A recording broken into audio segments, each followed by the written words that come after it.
Hello everyone, स्वागत है आपका एजुकेशनल मॉन्क यूट्यूब चैनल में।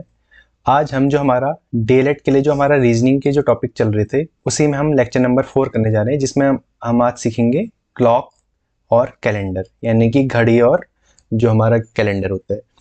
तो आज के जो टॉपिक की शुरुआत करते हैं। तो जैसा कि जो हमारा तरीका रहता है, क्या रहता है, सबसे पहले हम कॉन्सेप्ट देखते हैं, फिर उसके अकॉर्डिंग उसके क्वेश्चन को ऑब्जर्व करते हैं। ठीक है, तो देखते हैं आज का पहला क्वेश्चन। पहले कॉन्सेप्ट समझते हैं, फिर क्वेश्चन देखते हैं। तो पहले समझते हैं हम क्लॉक के बारे में। ठीक है, क्लॉक का कॉन्सेप्ट समझते हैं। ठीक है, क्लॉक के कॉन्सेप्ट में आपको कुछ इंपॉर्टेंट चीज़ें याद रखनी है, जो मैंने यहाँ पे मेंशन भी कर रखी हैं। ये आप इसको एज ए नोट्स भी आप रेफरेंस में ले सकते हैं, और मैं इसको थोड़ा समझाते हुए चलूँगा। इसमें आपका इंपॉर्टेंट चीज़ क्या है वो मैं आपको बताते जाऊँगा। ठीक है, मैंने बहुत ज़्यादा इररेलेवेंट चीज़ें नहीं डाली, जो रेलेवेंट है, जो एग्जाम में टू द पॉइंट जो आते हैं वो मैंने रखा हुआ है। ठीक है, यहाँ पे ये है क्लॉक का डायग्राम। ये क्लॉक का डायग्राम आपको माइंड में रखना है। ठीक है, क्लॉक तो आपने देखी है, बस इस डायग्राम को आप माइंड में रखिएगा। ठीक है, इसमें क्या एंगल के अकॉर्डिंग मैंने क्लॉक समझा रखी है। एंगल के अकॉर्डिंग कैसे होती है, ये देखिए, यहाँ से 12 से 1 के बीच में, यानी कि अगर 12 से 1 के बीच में जाएंगे तो हमारा क्या होगा, 1 घंटा होगा। 1 घंटा होगा। और अगर हम मिनट की बात करें तो कितना बोलते हैं हम, 12 से 1 में अगर मिनट की सुई जाएगी तो 5 मिनट की बात होती है, और अगर घंटे की बात करेंगे तो 1 घंटा होता है। ठीक है, ये सब बेसिक बेसिक चीज़ें तो आपको पता ही। अब इसी को बस आपने डिग्री में ऑब्जर्व करना है। 12 से 1 के बीच में 30 डिग्री होता है, फिर 60 डिग्री होता है, फिर 90 डिग्री होता है। 90 क्यों होगा, क्योंकि 12 और 3 के बीच में देखो तो क्या बन रहा है, 90 डिग्री का एंगल बन रहा है। ये डिग्री एंगल आपको थोड़ा सा ये समझना है। ठीक है, तो टोटल क्लॉक में कितने होते हैं, 360 डिग्री होते हैं, क्योंकि ये क्या होती है, सर्कल होता है। सर्कल में कितने होते हैं टोटल एंगल, 360 का मैक्सिमम एंगल हो सकता है। कहाँ से स्टार्ट होगा, 0 से लेके 360 के बीच में। तो अगर हम क्लॉक की बात करें तो 12 बजे से अगर हम क्लॉक की शुरुआत माने तो 12 बजे अगर दोनों ओवरलैप कर रहे हैं तो ये क्या होंगे, अगर मिनट और घंटे की ओवरलैप कर रहे हैं तो इनके बीच में 0 डिग्री का एंगल होगा। और जैसे जैसे ये बढ़ते जाएगा इधर को एंगल, इस तरीके से क्लॉकवाइज डायरेक्शन में ऐसे बढ़ते जाएंगे तो एंगल बढ़ते जा रहे हैं। देखो 30, 60, 90, 120 ऐसे बढ़ते बढ़ते बढ़ते लास्ट में कितना आएगा, 360। ये पूरा एक सर्कल पूरा हो जाएगा। 360 डिग्री में एक पूरा सर्कल कंप्लीट हो जाते हैं। अब इसमें इंपॉर्टेंट चीज़ें क्या हैं वो मैंने यहाँ पे मेंशन कर रखी है, उन्हीं को मैं आपको समझा देता हूँ। तो क्या होती है, 3 सुइयाँ होती हैं घड़ी में, ये सब आपको पता है, जिसको क्या बोला जाता है, हावर एंड, घंटे की सुई, मिनट की सुई मिनट एंड, और सेकंड की सुई सेकंड एंड। ठीक है, ये तो बेसिक बेसिक चीज़ें आपको पता ही है। अब इंपॉर्टेंट चीज़ें इसमें याद रखने के वाली क्या है, ये है, ये जो इस बॉक्स में के अंदर मेंशन है ये आपको याद रखना है। ठीक है, तो क्या होता है, घड़ी में जो पूरा गोला होता है वो कितना होता है, 360 डिग्री होता है। और 12 घंटे में कितना चलता है, 360 डिग्री चलता है। 12 घंटे के अंदर 360 डिग्री चलता है। तो 1 घंटे के अंदर कितना चलेगा, 12 से डिवाइड कर दो, कितना चलेगा, 30 डिग्री। 1 घंटे के अंदर 30 डिग्री चलता है। ठीक है, 1 घंटे में कितना चल रहा है, 30, फिर 30 से 60 जाएंगे तो 30, ये आपको याद रखना है। 1 घंटे में 30 डिग्री। ऐसे 1 मिनट में कितना चलता है, 6 डिग्री, क्योंकि 1 मिनट में क्या होता है, 60 मिनट में 360 डिग्री। मिनट की सुई तो पूरा चल लेती है ना, तो इसके अकॉर्डिंग यहाँ पे 1 मिनट में कितना हो जाएगा, 6 से अगर डिवाइड करेंगे तो 1 मिनट में 6 डिग्री चलते हैं। अगली अगली जो इंपॉर्टेंट चीज़ है वो है आपको एंगल याद करने का, एंगल निकालने का तरीका आना चाहिए। ठीक है, घंटे की सुई यानी कि हावर एंड और मिनट एंड के बारे में अगर आपको एंगल निकालना है इन दोनों के बीच में, तो आपको क्या करना है, ये फॉर्मूला याद रखना है। एंगल क्या होता है, ये डंडा दिख रही है मॉड। ठीक है, मॉड यानी कि इसके अंदर का निगेटिव वैल्यू भी आएगी तो बाहर आके पॉजिटिव हो जाएगी, यानी पॉजिटिव में आएगा। एंगल इक्वल टू क्या होता है, 30 गुणा एच। एच मतलब आवर एंड, यानी कि जो हमारा घंटे की सुई है, और माइनस 11/2 एम। ठीक है, ये फॉर्मूला आपको याद रखना है। बस एक इंपॉर्टेंट चीज जो आपको इसमें याद रखनी है वो क्या है, ये फॉर्मूला, कोण ज्ञात करने का फॉर्मूला। और बाकी ये क्या है, ये तो कॉन्सेप्ट है। ठीक है, अब देखते हैं इसके क्वेश्चन किस तरीके से आते हैं, वो अब ऑब्जर्व करते हैं। इस फॉर्मूले के भी यहाँ पे कैसे क्वेश्चन आते हैं और कैसे कैसे क्वेश्चन इससे बन सकते हैं। तो पहला क्वेश्चन है, the angle between the minute and our end of a clock when the time is 4:20। जब समय 4:20 है तो मिनट की सुई और घंटे की सुई के बीच का कोण क्या होगा। तो इसका फॉर्मूला क्या है, एंगल, एंगल बराबर क्या है, मॉड के अंदर क्या है, 30 गुणा एच माइनस 11/2 एम। ठीक है, ये आपका फॉर्मूला है, बस इस फॉर्मूले को अप्लाई कर देना है। अब देखो, घंटे की जगह यानी कि समय कितना हो गया, एच की जगह कितना रख दोगे, 4, और एम की जगह कितना रख दोगे, 20, तो रख दो 30 गुणा 4 माइनस 11/2 गुणा 20। तो कितना आ गया, 2 से ये कैंसिल हो गया, ये कितना आ गया 30 गुणा 4 यानी कि 120 माइनस 11.110, तो ये कितना आ गया 120 में से 110 गया तो 10 डिग्री। तो राइट आंसर कितना हो गया 10 डिग्री। बस सीधे सीधे ऐसे करना है, ठीक है, बस आपको फॉर्मूला याद होना चाहिए। अब देखो इसी से रिलेटेड क्वेश्चन एग्जाम में क्या रखा है, ये मैंने एग्जाम का क्वेश्चन उठा रखा। अब देखो क्या पूछा है, 4:40 पे, तो फटाफट से रख दो 30 गुणा 4 क्या होता है 30h माइनस 11/2 m मॉड के अंदर, ठीक है। आप सीधे सीधे करेंगे 30 गुणा 4 माइनस 11/2 गुणा 40, ठीक है। तो कितना आ गया 30 गुणा 4 यानी कि 120 माइनस 2 से कट गया तो कितना आ गया 220। अब देखो 120 माइनस 220 आया, तो 120 में से 220 को करेंगे तो कितना आएगा -100 आएगा ना, तो मॉड इसीलिए लगा है, तो बाहर आके कितना हो जाएगा वो 100 यानी कि 100 डिग्री। इस क्वेश्चन का राइट आंसर 100 डिग्री। इस तरह के क्वेश्चन आते हैं। अगला क्वेश्चन देखते हैं। अच्छा, अब इसी में एक कॉन्सेप्ट आपको याद और रखना है, क्या, मिरर इमेज का, ठीक है। अब इसमें क्या होता है, जैसे यहाँ पे क्या है, मैंने क्लॉक बना दी, ठीक है, कि मैंने ये जैसे फॉर एग्जांपल मैंने बोला ये आवर एंड और ये मिनट एंड हो गया, यानी कि मैं बोल रहा हूँ ये 3 बजे अभी, ठीक है, मैं 3 बजे की बात कर रहा हूँ। 3 बजे है तो उसका अगर मिरर में उसका रिफ्लेक्शन देखें तो किस तरीके से आएगा, ये यहाँ पे ऑब्जर्व करना है। तो किस तरीके से रिफ्लेक्शन आएगा, ऐसे कुछ उल्टा दिखेगा ये, ठीक है, इस तरीके का दिखेगा। अगर मिरर में ऑब्जर्व करें तो ऐसा दिखेगा या ऐसा दिखेगा, ये आपको समझना है, या ऐसा दिखेगा, ये थोड़ा सा आपको ऑब्जर्वेशन करनी है, ठीक है। तो किस किस तरीके का दिखेगा, ये कभी कभी इस तरीके से भी क्वेश्चन पूछ सकता है, वरना आप थोड़ा सा इमेजिनेशन करके तो कर ही सकते हैं, ठीक है। ये देखो किस तरीके से होगा, 3 इधर चले जाएगा। अब 3 इधर तो होता नहीं, यहाँ पे तो क्या होता है 9 होता है और 12 यहाँ पे होता है, तो 3 का उल्टा 9 हो जाएगा, वैसे अगर इन जनरल ऑब्जर्वेशन देखें तो, ठीक है। लेकिन इसमें क्या होता है, थोड़ा सा क्रक्स है। क्या क्रक्स है, क्योंकि मिनट की सुई जो है ना, अगर उसका जब हम रिफ्लेक्शन देखें तो 3 बजे एग्जैक्ट 3 पे इस तरीके से तो होगी, ठीक है। लेकिन उसका क्या होगा, थोड़ा सा अगर एक आध मिनट ऊपर नीचे हो गया, ठीक है, एग्जैक्ट अगर है उसमें तो ठीक हो गया, 3 मैं इस तरीके से आ गई, अगर एक आध मिनट ऊपर नीचे अगर ऐसे हो गया तो उस कंडीशन में क्या होता है, थोड़ा सा दिक्कत आ जाती है। तो इसके लिए एक कॉन्सेप्ट आपको याद रखना है। क्या कॉन्सेप्ट याद रखना है, कि अगर 1 बजे से लेके 11 बजे के बीच में अगर कोई एंगल पूछा जाए आपसे, मिरर इमेज निकालने के लिए दो चीजें याद रखनी है आपको। अगर 1 बजे से लेके 11 बजे के बीच में अगर कोई भी एंगल पूछा जा रहा है, अगर उसका प्रतिबिंब निकालना है या उसकी मिरर इमेज निकालनी है, किसी भी जो हमारा समय है, किसी भी समय का अगर प्रतिबिंब निकालना है तो क्या करना है, 11:60, 12 बजे को क्या बोलते हैं, 11:60 ही तो 12 है, 11 पूरा उसके बाद 60 और आगे बढ़ गए, 11:60 क्या है 12 है, इसमें से घटा देना है उस समय को मैं बोल देता हूँ टी, 11:60 से घटा देना है। दूसरी क्या है कंडीशन, अगर 11 से 1 के बीच में आए, 11 से 1 के बीच में आए तो उस कंडीशन में क्या करना है आपको, 23:60 से घटा देना है किसको, टाइम को। 23:60 से क्यों, 23:60 क्या होता है 24 घंटे।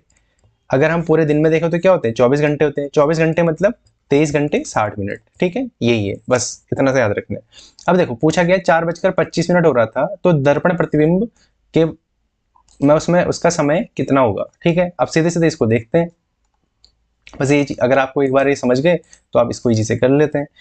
देखो 4:25 है, यानी कि कौन सी कंडीशन अप्लाई होगी, 1 से 11 बजे के बीच में आएगा ना, ठीक है। तो क्या करना है 11:60 से घटा दो, 11:60 माइनस 4:25, मिनट से मिनट घटा दो, 60 में से 25 घटाएंगे तो कितना आ जाएगा 35, 11 में से 4 घटाएंगे तो कितना आ जाएगा 7, तो 7:35 हो रहे होंगे आंसर, बस इतनी जल्दी आंसर आता है, ठीक है। इसी तरीके से अगर 11 से 1 के बीच में मैंने बोला फॉर एग्जांपल 12:45 का प्रतिबिंब निकालना है, तो उस कंडीशन में क्या करेंगे 23:60 में से 12:45 को घटा देंगे, ठीक है। इसका आंसर आप कमेंट सेक्शन में मेंशन कर सकते हैं। अगला क्वेश्चन देखते हैं। तो इस क्वेश्चन में देखते हैं, इस क्वेश्चन में किस तरीके से होगा। देखो अब यहाँ पे क्या बोला है, एक घड़ी में 3 बजे का समय दर्शा रही है, उस घंटे की सुई के 135 डिग्री घूमने के बाद क्या समय होगा ये बताएं। इसी को यहाँ पे इंग्लिश में दे रखा है, ये भी एग्जाम में आया हुआ क्वेश्चन है। अब देखो 3 बजे का समय दिखा रही है, ठीक है, ये मैंने बना दिया, ये 12, 3, ये 6 होगा, ये 9 होगा, ठीक है। ये क्या होता है, अगर पूरा इस तरीके से आ जाएगा तो ये 90 डिग्री होता है, ठीक है। 3 बजे है, 3 बजे के बाद कितना घुमाना है, 135 डिग्री।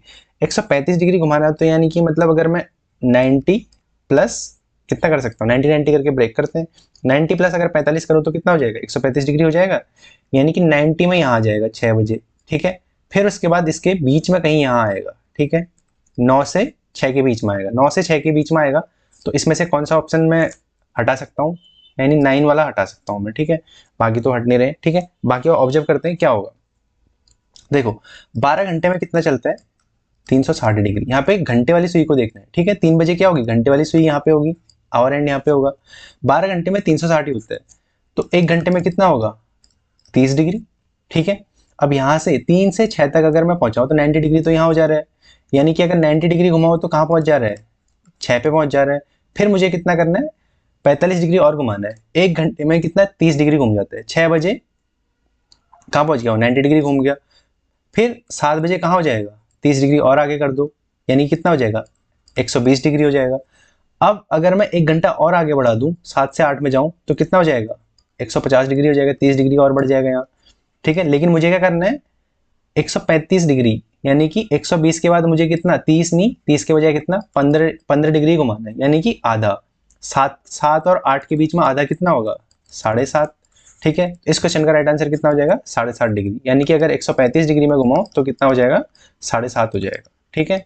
इसी को अलग तरीके से भी हम ऑब्जर्व कर सकते हैं, ठीक है। किस तरीके से ऑब्जर्व कर सकते हैं, इसमें देखो क्या होगा। इसको एक और तरीके से कैसे ऑब्जर्व कर सकते हैं, अगर मैं इसको सीधे इस डिग्री के हिसाब से निकालना चाहूँ, ठीक है।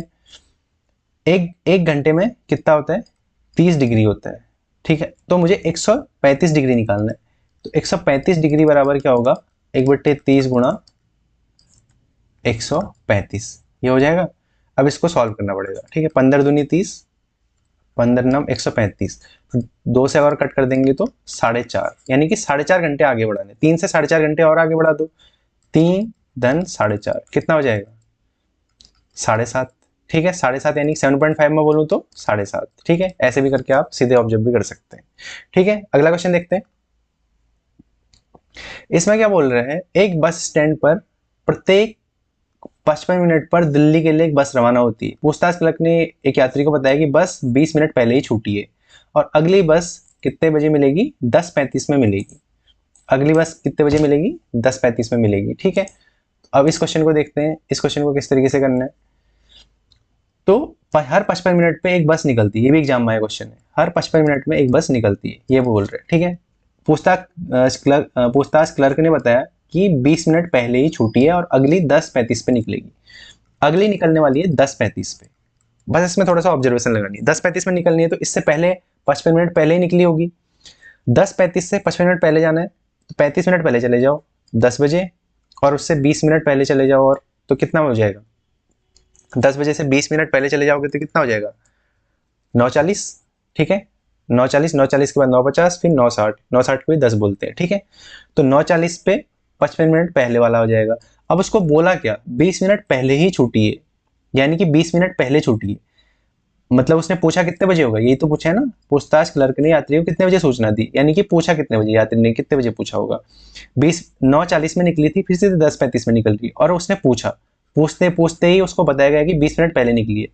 तो 20 मिनट पहले कितना होगा, 9:40 से 10 बजे तक 20 मिनट हो जाएंगे, और उसके बाद 35 मिनट हो जाएंगे, तो टोटल कितने, 55 मिनट हो जाएगी। यानी कि 10 बजे उसने पूछा, 10 बजे उसने पूछा और 9:40 में निकल गई थी, उसने को बता दिया 20 मिनट पहले निकली थी। तो इस क्वेश्चन का राइट आंसर क्या होगा, 10 बजे उसने पूछा।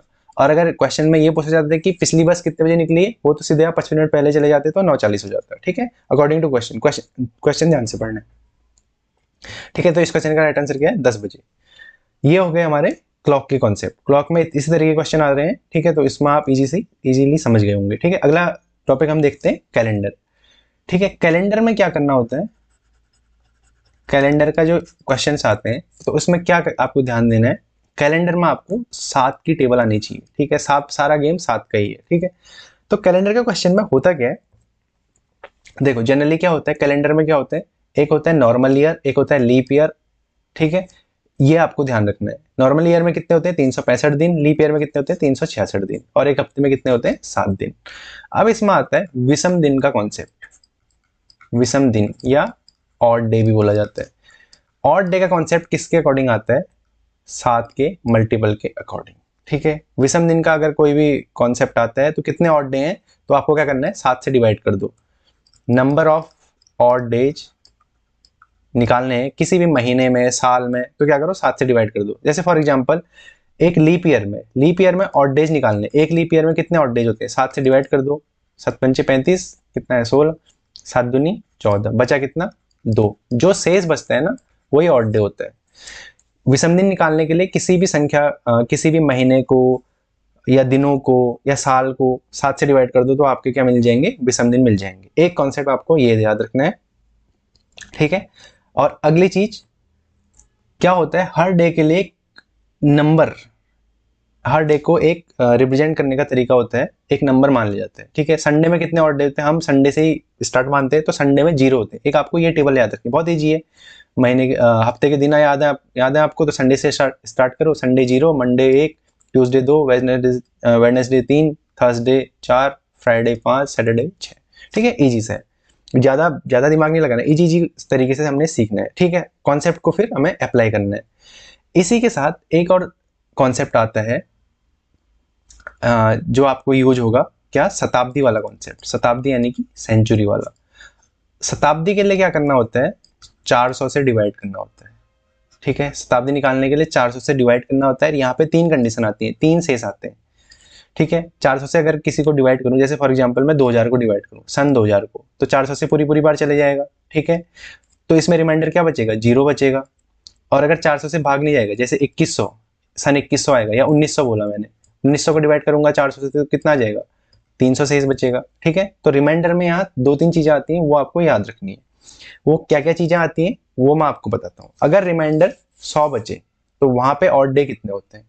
अगर रिमाइंडर 200 बचे तो वहां पे ऑड डे कितने होते हैं। अगर रिमाइंडर 300 बचे तो वहां ऑड डे या विषम दिन कितने होते हैं। अगर रिमाइंडर 400 बचे तो वहां कितने होते हैं, वहां तो 0 हो गया, 4 से भाग चले जाएगा। अगर 100 बचे तो 5 विषम दिन होते हैं, 200 बचे तो 3 विषम दिन होते हैं, 300 बचे तो 1 विषम दिन होता है। एक आपको ये कॉन्सेप्ट याद रखना है। अब इसकी हेल्प से आप किसी भी नंबर का आप कोई भी डेट दे दो, उसका आप निकाल सकते हैं। अब कैसे निकालना है वो तरीका बताता हूँ। अब यहाँ पे मैं एक एग्जांपल ले लेता हूँ। फॉर एग्जांपल मैंने बोला 26 जनवरी, अब मैं तरीका बता रहा हूँ निकालना कैसे। 26 जनवरी 1950 को कौन सा दिन था, ठीक है। 15 अगस्त 1947 तो आपको पता भी होगा, कई लोग इसको रट के भी चले जाते हैं, ठीक है। 15 अगस्त 1947 को क्या था, शुक्रवार था। अब क्वेश्चन में मैंने 26 जनवरी 1950 निकालना है। कैसे निकालेंगे इसको समझना है। देखो इसमें क्या है, आपको स्टेप्स फॉलो करने हैं, जैसे जैसे मैं बता रहा हूँ वो आपको स्टेप्स फॉलो करने हैं। सबसे पहले आपको देखना है कौन सा यहाँ पे सन है। सन कौन सा है, 1950। 1950 है, 1950 में से आप सबसे पहले शताब्दी निकालो। 1950 में अगर शताब्दी को मैं ऑब्जर्व करूँ तो कौन सी शताब्दी आ जाएगी, 1900।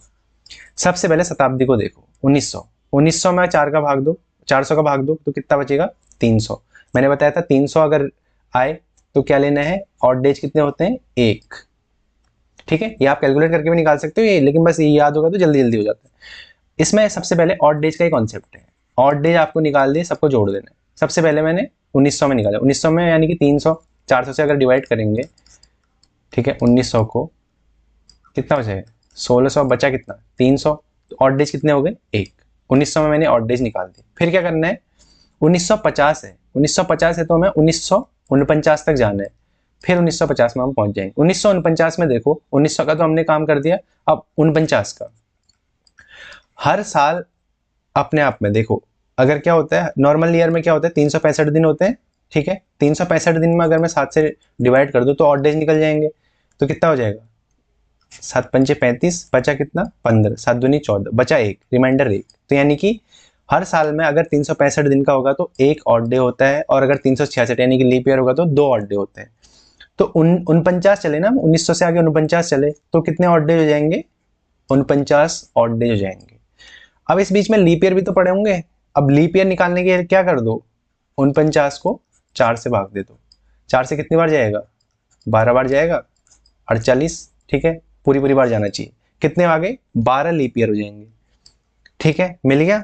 ऑड डेज हमने निकाले, पहले शताब्दी में निकाले, फिर साल में निकाले, फिर उसके बाद लीप ईयर निकाले, ठीक है, शताब्दी, ईयर, लीप ईयर। अब निकालना है क्या, जनवरी। जनवरी में कितना जा रहा है, 26 जा रहा है, ठीक है। तो 26, अगर यहाँ फरवरी मार्च होता तो पहले जनवरी के हम काउंट कर लेते। जनवरी कितना जाए, 31 जाता है, तो 7 से डिवाइड कर दो। ऑड डेज निकालने का तरीका बस ये है, 7 से डिवाइड करना, वही काम कर रहा हूँ मैं हर जगह। तो 26, अब इसमें कितना गए हैं, ये आ गया 31 दिसंबर 1949 तक कितने ऑड डेज आ गए, इतने आ गए। अब हम 26 जनवरी तक पहुंच रहे हैं, यानी कि 26 और जोड़ दो, तो total number of odd days कितने आ गए, इसको बस जोड़ दो, कितने आ गए, 49 में कितना जोड़ दो, 49 से 50 हो गया, 60 62, 62 20 82 6 88। Total number of odd days कितने आ गए 26 जनवरी 1950 में, 88 ऑड डेज आ गए। आप क्या करना होता है, जैसे ऑड डे निकले 7 से डिवाइड कर दो, 7 से डिवाइड कर दे कितना आ जाएगा, 7 से डिवाइड कर दो तो वो डे निकल जाएगा, ठीक है। तो 7 से डिवाइड करा तो कितना आ जाएगा, 12 7 84 होता है, फिर उसके बाद कितना बचेगा, 4 बचेगा, ठीक है। पूरी बार तो जाएगा नहीं, तो 4 बचेगा, यानी कि चौथा दिन। चौथा दिन क्या होता है, मैंने अभी कोड बताया था, संडे से स्टार्ट करो, Sunday, Monday, Tuesday, Wednesday, Thursday. Sunday होता है 0, मंडे 1 2 3 4, यानी कि 26 जनवरी 1950 को क्या था, थर्सडे था आंसर। इस तरीके से आप किसी भी, जो भी अगर आपको डेट दे दी, कोई भी दे दी, 5 अगस्त 1905 दे दिया, कुछ भी दे दिया, किसी का भी आप निकाल सकते हैं, ठीक है। तरीका मैंने आपको बता दिया। सबसे पहले शताब्दी निकालनी है, फिर उसके बाद उस साल के ऑड डेज निकालने, फिर उस साल तक पहुंचने के लिए, उस शताब्दी से उस साल तक पहुंचने के लिए लीप ईयर निकालने, फिर कितने हमारे पास नंबर दिन बचने स्पेयर डेज, जैसे 26 तारीख तो 26, 27 तारीख 27, ठीक है, इस तरीके से, ठीक है। तो इस तरीके से सारे के सारे आप निकाल सकते हैं। अब इसी में देखो, ये तो मैंने बता दिया किसी भी नंबर का निकालने का तरीका, ठीक है। ये तरीका हर जगह अप्लाई होगा। अब देखो क्वेश्चन क्या आ रहा है, क्वेश्चन तो इससे भी इजी आ रखा है एग्जाम में, ठीक है। ये मैंने आपको बता दिया, अगर एग्जाम में इस तरीके से क्वेश्चन आ जाए तो आप निकाल सकते हैं, ठीक है। तो 26 जनवरी 1950 को क्या था, गुरुवार था, और 15 अगस्त 1947 को क्या था, शुक्रवार था। ऐसे अगर उत्तराखंड का एग्जाम है तो पूछ सकते हैं 9 नवंबर 2000 को कौन सा डे था, ठीक है, वो भी आप निकाल सकते हैं, ठीक है। 9 नवंबर 2000 को भी थर्सडे था। अच्छा चलो इस क्वेश्चन में देखते हैं। अब क्वेश्चन क्या पूछ रहे हैं, यदि किसी महीने में तीसरे सोमवार को 17 तारीख है, तो बताइए इस महीने में वो कौन सा दिन है जो 5 बार आएगा। अब इसमें क्या करना है, इसमें लॉजिक लगाना है। देखो महीने में, महीना कैसे स्टार्ट होता है, या तो मंडे से स्टार्ट करो या संडे से स्टार्ट करो। चलो मैं मंडे से कर देता हूँ। Monday, Tuesday, Wednesday, Thursday, Friday, Saturday, Sunday, ठीक है। सैटरडे को ST कर दिया मैंने ताकि संडे से अलग हो जाए। किसी महीने में तीसरे सोमवार को 17 तारीख है, महीने में क्या होंगे, 30 दिन होंगे, 31 दिन होंगे, 28 दिन होंगे, या 29 दिन होंगे, यही पॉसिबिलिटी है। इसके अलावा तो कोई पॉसिबिलिटी नहीं होती है। बस इसके अकॉर्डिंग बस सीधे सीधे देखते हैं कैसे ऑब्जर्व करना है। तीसरे सोमवार को 17 तारीख है, अभी मैंने मंडे से स्टार्ट करें, यहाँ पहला सोमवार हो गया, यहाँ दूसरा सोमवार, ये कैलेंडर इमेजिन करो बस, यहाँ तीसरा सोमवार, तीसरे सोमवार को 17 तारीख है। इस महीने में कौन सा दिन है जो 5 बार आएगा, ये बोल रहा है, ठीक है। तीसरे सोमवार को 17, अब 17 के बाद 7 और आगे चले जाओ तो कितना आनी चाहिए, 24 तारीख आनी चाहिए, और 7 और आगे चले जाओगे तो कितनी आनी आ जाएगी, 31 तारीख आ जाएगी, ठीक है। अगर 31 का महीना होगा तो इस तरीके से आएगी। अब 17 में 7 पीछे चले जाओ, तो 17 में अगर 7 पीछे चले जाओगे तो कितनी आ जाएगी, 10 तारीख आ जाएगी, यहाँ पे 10 तारीख होगी। और 10 में 7 पीछे चले जाओ तो कितनी आ जाएगी, यहाँ पे 3 तारीख आ जाएगी, ठीक है। इस तरीके से होगा कैलेंडर, ठीक है, 3 तारीख आ जाएगी। अब 3 तारीख को मंडे है, तो इससे पहले क्या होना चाहिए, मंडे से पहले संडे और सैटरडे। तो ये महीना कहाँ से स्टार्ट होगा, 2 तारीख को संडे पड़ेगा, 1 तारीख को सैटरडे पड़ेगा, तो महीना यहाँ से स्टार्ट होगा। तो अब सैटरडे संडे में यहाँ लिख दूंगा, जैसे मेरे को महीना बनाना है उसी के अकॉर्डिंग सैटरडे संडे लिखना है। अब पूछा क्या है, वो कौन सा दिन है जो 5 बार आएगा। देखो अब मैं अगर ट्यूसडे को बात करूं, मंडे तो 5 बार आएगा, लेकिन ऑप्शन में मंडे है नहीं, ठीक है। अब दूसरे डेज देखते हैं कौन कौन से आ सकते हैं 5 बार।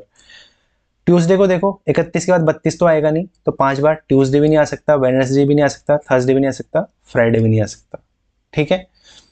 अब क्या आएंगे 5 बार, देखो यही आ सकते हैं, सैटरडे संडे और मंडे, यही बस 5 बार आ सकते हैं। अगर मैं देखो इसको ऑब्जर्व करो, 10 से पहले क्या आना चाहिए, यहाँ पे 9, यहाँ पे 8 आएगा, 17 से पहले 16, यहाँ पे 15, यहाँ पे 23, यहाँ पे 22, यहाँ पे 29, यहाँ पे 30 और यहाँ पे 29, ठीक है। तो सैटरडे और संडे में से होगा। अब इसमें से देखो सैटरडे तो क्या दे रखा है, सैटरडे या संडे में से सैटरडे दे रखा है, तो शनिवार हमारा 5 बार आएगा, अगर संडे दिया होता तो संडे आता, ठीक है। इस तरीके से बस ये ऑब्जर्वेशन है, ये तरीका है, बस ये कैलेंडर बनाना मेरे को आता है, कैलेंडर मैंने बचपन से देख रखा है, मैंने उसी तरीके से मैं ऑब्जर्व करता हूँ, ठीक है। और महीने की पॉसिबिलिटी यही हो सकती है, इस तरीके से आपको जिस तरीके से मैंने सोचा है उसी तरीके से आप सोच के अगर बनाएंगे तो आपका आंसर आ जाएगा, ठीक है। तो अगला क्वेश्चन देखते हैं इसी तरीके से, ये देखो ये क्वेश्चन भी एग्जाम में आया हुआ है, ये भी इसी तरीके का क्वेश्चन है। एक देश एक्स का राष्ट्रीय दिवस मंगलवार को प्रारंभ हुए किसी महीने के चौथे शनिवार को मनाया जाता है। मंगलवार से महीना प्रारंभ हो रहा है, यानी कि ट्यूसडे से स्टार्ट कर लेता हूँ, यहाँ पे तो इस कब से स्टार्ट हो, Tuesday, Wednesday, Thursday, Friday, Saturday और संडे, ठीक है। Tuesday, Wednesday, Thursday, Friday, Saturday, Sunday, और ट्यूसडे से पहले मंडे आ जाएगा, ठीक है। इस तरीके से मैंने मंडे से स्टार्ट कर लिया, ये मेरा स्टैंडर्ड पैटर्न रख लेता हूँ मैं, फिर जिस तरीके से आएगा क्वेश्चन उसके अकॉर्डिंग हम इसको चेंज कर सकते हैं। क्या बोला, एक्स का राष्ट्रीय दिवस मंगलवार को प्रारंभ हुए किसी महीने से, यानी कि यहाँ से 1 तारीख यहाँ होगी, यहाँ 1 तारीख होगी, फिर इस तरीके से आगे चौथे शनिवार को मनाया जाता है। अगर ट्यूसडे यहाँ पे 1 के बाद क्या आएगा, अगर 7 आगे बढ़ जाओ, 1 + 7 8 + 7 15 + 7 22 + 7 29, अगर 31 का महीना होगा तो आगे 30 31 आ जाएंगे, ठीक है। तो इस तरीके से मैंने बस महीना बना दिया। चौथे शनिवार को मनाया जाता है, चौथा शनिवार यानी कि किस में आना चाहिए, इस वाली लाइन में आना चाहिए। 22 के बाद आगे से शनिवार तक चले जाओ, 23 को बुधवार, 24 को गुरुवार, 25 को शुक्रवार, 26 को शनिवार, बस आंसर 26 तारीख को।